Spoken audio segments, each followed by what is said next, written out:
Hello students, welcome to the revision series. आज हम बात करेंगे सॉल्यूशन चैप्टर के बारे में। और सॉल्यूशन चैप्टर के बारे में अगर बात करें तो एक बहुत ही इंपॉर्टेंट टॉपिक निकल कर आता है वहां से, that is abnormal colligative property.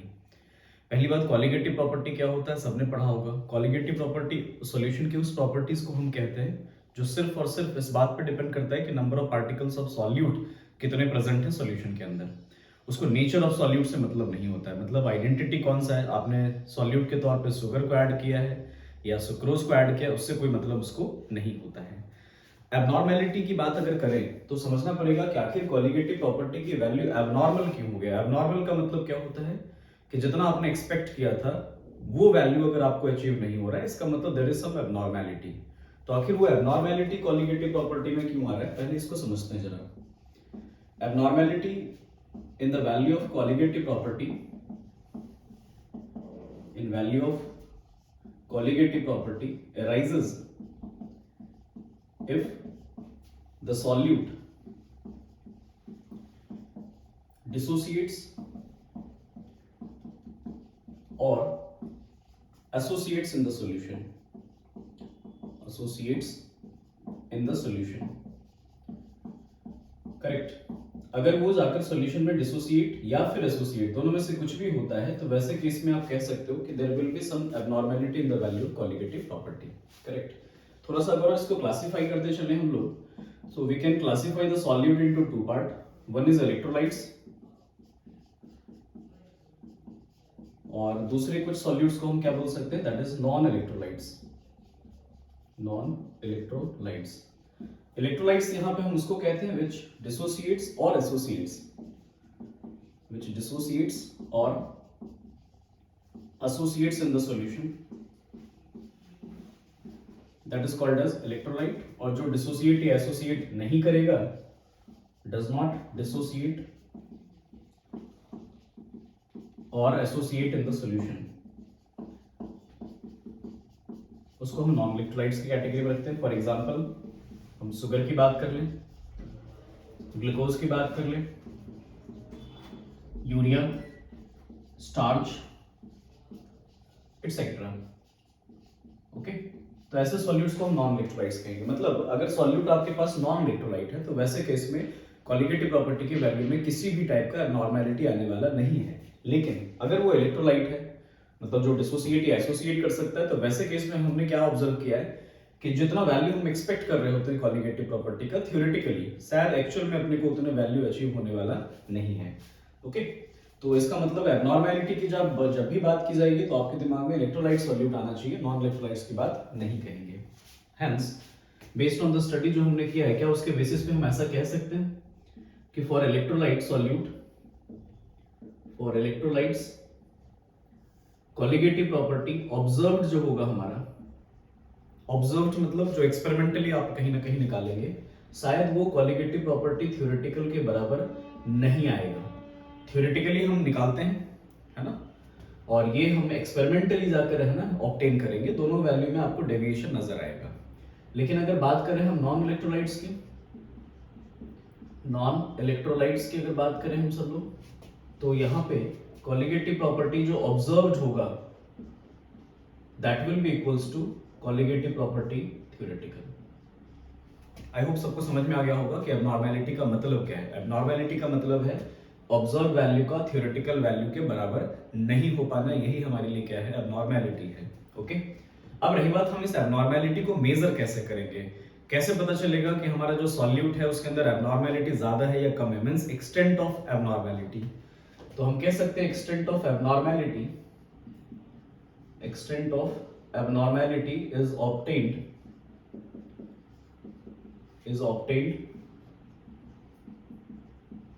by the value of Van't Hoff factor, by the value of Van't Hoff factor, है ना। इस जिसको हम I से डिनोट करेंगे, इससे आपको मालूम चलेगा कि आपका जो एबनॉर्मेलिटी आ रहा है वैल्यू में वो कितना ज्यादा या कितना कम है। So now how we define the Van't Hoff factor? I is defined as colligative property observed upon में कह सकते हैं colligative property theoretical, करेक्ट। या फिर एक चीज और समझो आप, सबको मालूम है कि जो कॉलिगेटिव प्रॉपर्टी है that depends on the number of particles of solute, it has nothing to do with the identity of solute. तो क्या हम इसको नंबर ऑफ पार्टिकल्स या n मोल्स भी आप कह सकते हो, number of particles observed upon number of particles theoretical कह सकते हैं क्या? यस और नो? करेक्ट। ऑब्जर्व्ड अपॉन में हम क्या कर सकते हैं? थ्योरेटिकल। बट एक तो ये तरीका हो गया, दूसरा तरीका क्या है हमारा कि अपने को मालूम है कि जो कॉलिगेटिव प्रॉपर्टी होता है वो मोलर मास ऑफ सॉल्यूट के क्या होता है? Inversely proportional. अब ऐसा क्यों है? आप जरा इमेजिन करो कि अगर सॉल्यूट का मॉलिक्यूलर मास ज्यादा होगा तो मोल्स कम होंगे, और मोल्स अगर कम होगा तो कॉलिगेटिव प्रॉपर्टी की वैल्यू भी क्या आएगी? कम आएगी। हेंस इस बेसिस पे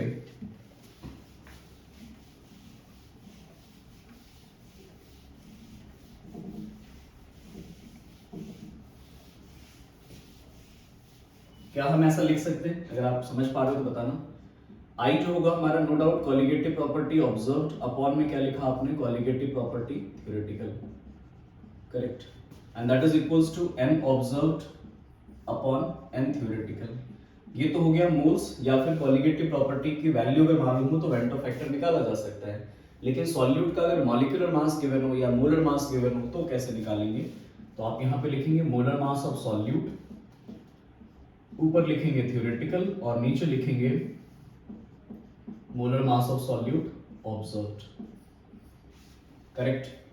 तो ये आप बातें याद रखेंगे, this is the basic definition जहां पे आप निकाल सकते हो। करेक्ट। अब थोड़ा सा डिटेल में जरा जानना चाह रहे हैं कि इससे तो ये मालूम चल जाएगा कि हमारा जो कॉलिगेटिव प्रॉपर्टी एक्चुअल वैल्यू है वो थ्योरेटिकल वैल्यू से कितना ज्यादा है। जैसे फॉर एग्जांपल आई की वैल्यू 2 आ गई, व्हाट डज दिस मीन? इसका मतलब है कि जो ऑब्जर्व वैल्यू है वो डबल है किसका? थ्योरेटिकल वैल्यू का। आई वैल्यू हाफ आ गया, व्हाट डज दिस मीन? इसका मतलब है कि जो ऑब्जर्व वैल्यू है वो हाफ है, 50% है किसका? थ्योरेटिकल वैल्यू का। आई वैल्यू 1 आ रहा है, व्हाट डज दिस मीन? इसका मतलब है कि दोनों बराबर हो गए। दोनों क्या हो गए? बराबर हो गए, मतलब there is no abnormality. Correct. तो ये बात समझ में आ गया अपने को। Next, how can we calculate the I value? Calculation of I, calculation of I, Van't Hoff factor है ना। तो हम बात करेंगे नॉन इलेक्ट्रोलाइट्स की। फॉर नॉन इलेक्ट्रोलाइट्स तो हम कह सकते हैं I will be equals to 1,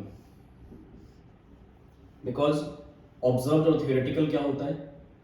same होता है। लेकिन अगर हम इलेक्ट्रोलाइट्स की बात करें, क्या आई 1 होगा? नहीं। तो फॉर इलेक्ट्रोलाइट्स में दो केसेस आ सकते हैं, that is first one is for dissociation of solute, for dissociation of solute.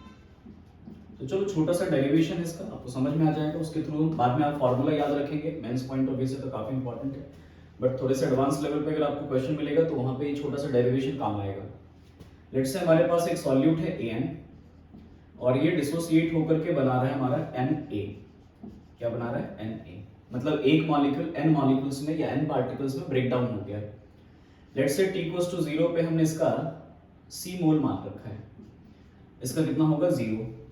लेकिन t इक्वल्स टू इक्विलिब्रियम पे या t इक्वल्स टू आप कह सकते हो इंफिनिटी पे या t इक्वल्स टू कंप्लीशन, जब भी हमारा ये पूरी तरह से डिसोसिएट हो जाएगा तो हम मानकर चल रहे हैं कि इसका डिग्री ऑफ डिसोसिएशन कितना है? अल्फा है। तो कितना मोल ये डिसोसिएट हो जाएगा? तो आप बोलेंगे C इंटू अल्फा। बचेगा कितना? C minus C alpha. ये कितना बनेगा? तो आप बोलेंगे N into C alpha. Correct. तो अब यहां से I कैसे निकाला जा सकता है उसके बारे में थोड़ा सोचते हैं। देखो सब लोग एक बार, तो यहां से क्लियर लग रहा है कि जो I है हमारा, can we write it as N observed upon N theoretical. अब रही बात ऑब्जर्व वैल्यू कितना है, तो ये रहा। कुछ पार्टिकल्स मेरे को AN का मिल रहा है, कुछ पार्टिकल्स मेरे को A का मिल रहा है। तो N ऑब्जर्व जो हो गया हमारा that is C minus C alpha plus N into C alpha upon में N थ्योरेटिकल कितना था आपके लिए? C। तो यहां से कहीं ना कहीं I जो आ रहा है हमारा that is 1 plus alpha into N minus 1। N है क्या यहां पे? याद रखना है N is number of particles obtained, number of particles obtained from one molecule of solute, from one molecule of solute। एक मॉलिक्यूल से कितने आपको ऑब्टेन हुए। जैसे फॉर एग्जांपल एक छोटा सा एग्जांपल देकर बताते हैं आपको। सपोज हमारे पास एक सॉल्यूट है Al2SO4 हॉल 3, करेक्ट। सबको मालूम है कि जब ये डिसोसिएट करेगा तो बनाएगा 2Al+3 और साथ में बनाएगा 3SO4-2। तो क्लियर हो गया कि एक मॉलिक्यूल से कितने मॉलिक्यूल्स मिल रहे हैं, कितने पार्टिकल्स मिल रहे हैं, 5। So for this n is equals to 5। Alpha given होगा, let's say alpha is given as 0.6 ले लो।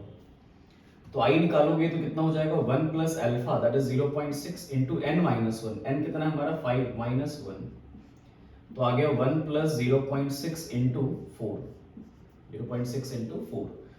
तो ये हमारा कितना हो जाएगा, 2.4 प्लस 1 दैट इज 3.4।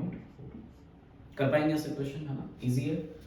तो ये तो बेसिक सवाल हो गया, आई निकालना आना ही चाहिए हर एक सॉल्यूट में, बिकॉज सॉल्यूशन के ऐसा कोई बहुत 99% क्वेश्चन में आपको वेंटो फैक्टर की जरूरत पड़ेगी, है ना।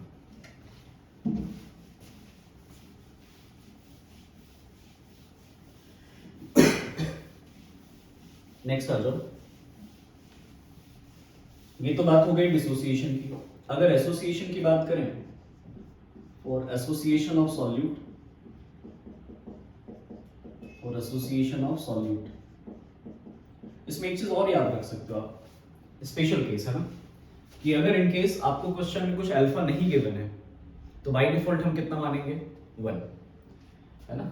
चाहे वो वीक इलेक्ट्रोलाइट ही क्यों ना हो, अगर नहीं दे रखा तो आपको assumption अपनी तरफ से लेना पड़ेगा। तो हम कह सकते हैं कि if alpha is equals to 1, मतलब एक स्ट्रॉन्ग इलेक्ट्रोलाइट या तो दे रखा हो या नहीं दे रखा हो, दोनों ही केस में अल्फा को 1 लिया जा सकता है। तो I is equals to क्या आ जाएगा, n। तो उस केस में आपको इतना निकालने की जरूरत नहीं, डायरेक्टली n जो वैल्यू होगा उसी को हम क्या मान लेंगे, I, Vento factor, correct. For association of solute की बात करें तो इसका उल्टा सोचना पड़ेगा। यहाँ पे n particles of A combine करके क्या बनाएगा हमारा, An। तो let's say t equals to 0 पे हमने इसका c मोल लिया, इसका 0 लिया, और t equals to completion, t equals to completion पे कितना होगा, तो हम बोलेंगे c माइनस सी अल्फा, है ना, मतलब c अल्फा इसका एसोसिएट कर गया। अल्फा यहाँ पे डिग्री ऑफ डिसोसिएशन नहीं है, this is degree of association, correct. ये कितना बनेगा, देखो आप जरा, इसके n मोल से इसका कितना बन रहा है, 1 मोल, n से 1 बन रहा है, तो c अल्फा से कितना बनेगा, so can we write it as c alpha upon n।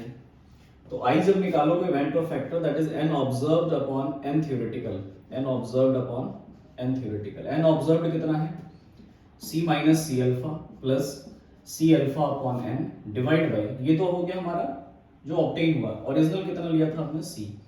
तो I इज इक्वल्स टू आ गया 1 plus alpha into 1 by N minus 1, correct. बस डिफरेंस ज्यादा है नहीं, वहां पे फॉर्मूले में n माइनस 1 आता है और यहाँ पे 1 अपॉन n माइनस 1 आता है, करेक्ट। आप सॉल्व कर सकते हो यहाँ पे, लेकिन n की वैल्यू बहुत इंपॉर्टेंट है। अगर आपसे बोला गया है कि आपका सॉल्यूट डाइमराइज हो रहा है, फॉर डाइमराइजेशन आपको n की वैल्यू 2 लेनी है, फॉर ट्राइमराइजेशन n की वैल्यू आपको 3 लेनी है, टेट्रामराइजेशन होगा तो n की वैल्यू 4। तो जैसा बताया गया होगा क्वेश्चन में सॉल्यूट के बारे में, वैसे ही आप n की वैल्यू को चूज करेंगे, ओके। जैसे एक क्वेश्चन से आपको बताते हैं, ध्यान से देखो आप।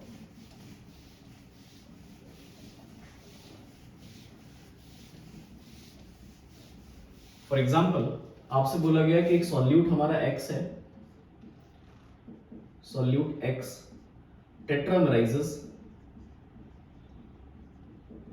tetramerizes in solvent y, correct. आपको दे रखा है अल्फा वैल्यू दे रखा है लेट्स से 0.8 और आपसे जानना चाह रहे हैं find the value of i, Vento factor बताना है। तो कैसे निकालोगे, तो इसमें भी हम फॉर्मूला लगाएंगे, i इज इक्वल्स टू क्या होता है, 1 plus alpha into 1 upon n minus 1। तो अल्फा हमारा कितना हो गया, 0.8, 1 अपॉन n, टेट्रामराइजेशन है तो n की वैल्यू 4 लेंगे, बिकॉज 4 मॉलिक्यूल मिलकर के एक मॉलिक्यूल बना रहा है। तो 1/4 minus 1, so this is 1 plus 0.8 into minus 3/4, correct. तो ये आ गया हमारा 1 plus 0.2 into minus 3, that is 1 minus 0.6 कितना हो जाएगा, 0.4। तो ये हमारा वेंटो फैक्टर आ जाएगा। कर पाएंगे ऐसे क्वेश्चन, इजी है। तो अगर केवल सॉल्यूट आपका डिसोसिएट हो रहा है तो फॉर्मूला लगाएंगे 1 plus alpha into N minus one. केवल सॉल्यूट अगर हमारा एसोसिएट हो रहा है तो फॉर्मूला लगाएंगे 1 plus alpha into one by N minus one. अच्छा यहाँ पे भी वही चीज है, अगर अल्फा नहीं गिवन है तो बाय डिफॉल्ट हम अल्फा कितना मान लेंगे 1। तो अगर अल्फा की वैल्यू 1 है तो i इज इक्वल्स टू क्या आ जाएगा हमारा 1 अपॉन n। तो ये एक स्पेशल केस है जो आप डायरेक्टली याद रखोगे, है ना, क्वेश्चन में नहीं दे रखा होगा तो डायरेक्टली अप्लाई कर सकते हैं। चलो एक और एग्जांपल लेकर बताते हैं, इसमें अच्छा सवाल है, समझना आप जरा। सपोज आपसे बोला गया है कि हमारे पास 10 मोल क्या है solute x, correct. Out of 10 मोल आपसे बोला गया है, out of 10 mole let's say 80% of x get dissociated, 80% of x get dissociated with alpha is equals to 0.5, correct. और फिर आपसे बोला गया कि rest 20% dimerises, rest 20% dimerises with alpha is equals to 0.8।